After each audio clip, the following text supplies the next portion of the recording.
Telefonumuzda CoreFlame uygulamasını açıp çıkan ekrandan şöminemizi seçiyoruz.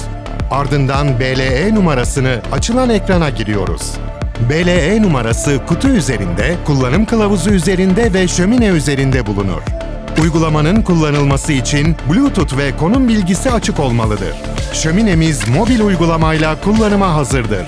Şöminemizi ana ekrandaki açma kutusuyla açıyoruz. Isıtıcımızı telefonumuzun ekranındaki ısıtma bölümünden açıyoruz. İstersek ikinci kademe, istersek birinci kademede kullanıyoruz. Zaman ayarını hemen altındaki alandan yapıyoruz. Sağ alt kısımda ışık kontrol alanı bulunuyor. Bu alandan istediğimiz renk aydınlatmayı seçebilir, alevi açıp kapatabilir veya odun parlaklığını ayarlayabilirsiniz. Sol alt kısımda müzik bölümünden kayıtlı 10 ambiyans sesini ayarlayabilir, ses yüksekliğini kısıp açabilirsiniz. Ayrıca Bluetooth üzerinden müzik uygulamalarından istediğimiz müziği de açabiliriz.